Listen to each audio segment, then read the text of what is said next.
This is a presentation on emotional and behavior disorders. When it comes to emotional and behavior disorders, teachers must know and understand a lot. First, the IDEA Act classifies emotional and behavior disorders as emotional disturbances. Emotional or behavior disorders can be divided into three subgroups to make it easier for educators. Those three groups are externalizing, internalizing, and low incidence. Of the three, internalizing and externalizing are the ones that teachers see the most, though they do not account for all of the cases.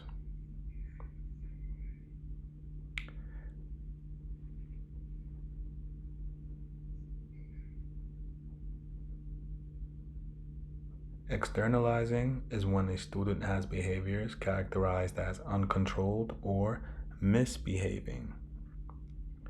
They include things that are aggressive, argumentative, and non compliant.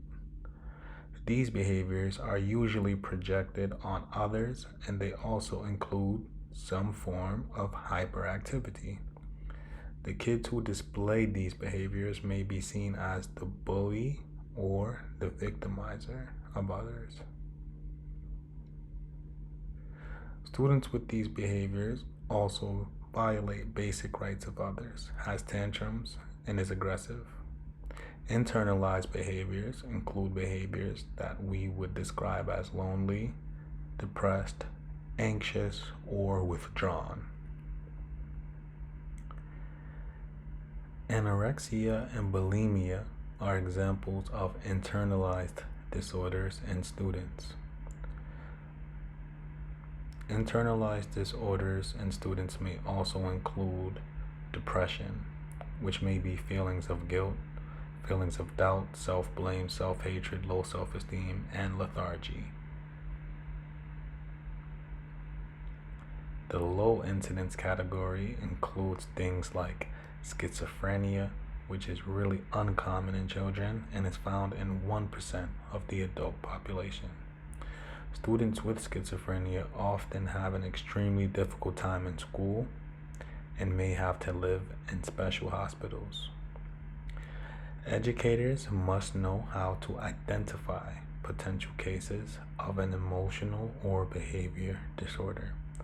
Teachers must understand that it is expressed over a long period of time and is obvious to many observers, and it disrupts work performance extremely. Teachers must also be able to identify resources within schools to support those students with or at risk of having emotional or behavior disorders. There are also many helpful teaching strategies that can assist these students. One teaching strategy is to have a set routine for the students and to post the schedule in classrooms for students to see. By being able to have this predictability, it relieves some of the daily anxiety. Another teaching strategy can be for teachers to apply rules to the classroom. By providing rules, posting them, and holding students accountable, it is providing another space for safety. Be sure to have fair and predictable consequences and have conversations around decision making. Teachers can also provide some kind of support behavior system. This can be a way of reinforcing good behavior and safe behavior. Students can earn points when exhibiting certain behavior. These can be points towards a prize. As teachers, you should also allow students opportunity to talk through problems, role play or practice positive responses in common situations that they may be facing often.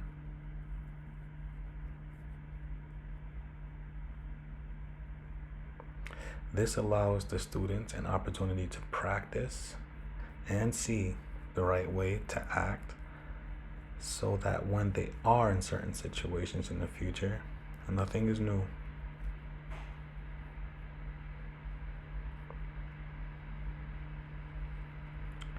Another things for teachers to be aware of is that with such a loose definition, sometimes students are not classified or overclassified.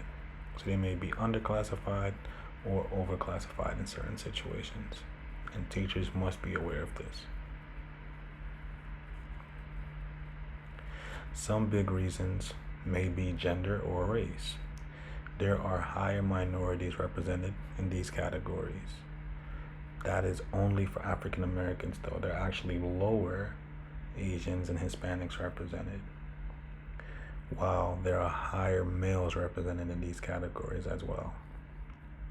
Both groups are stereotypically deemed to be more aggressive or disturbed students.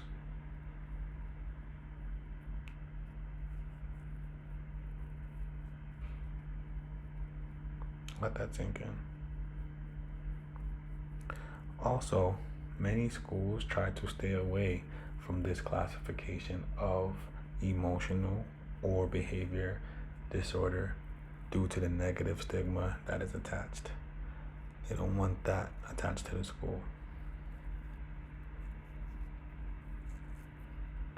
Overall, it is important for us as educators to be able to identify students who may be at risk or may have emotional or behavior disorders, and be able to know what resources are at hand and what we can do to support these students and help them succeed to the best of their ability.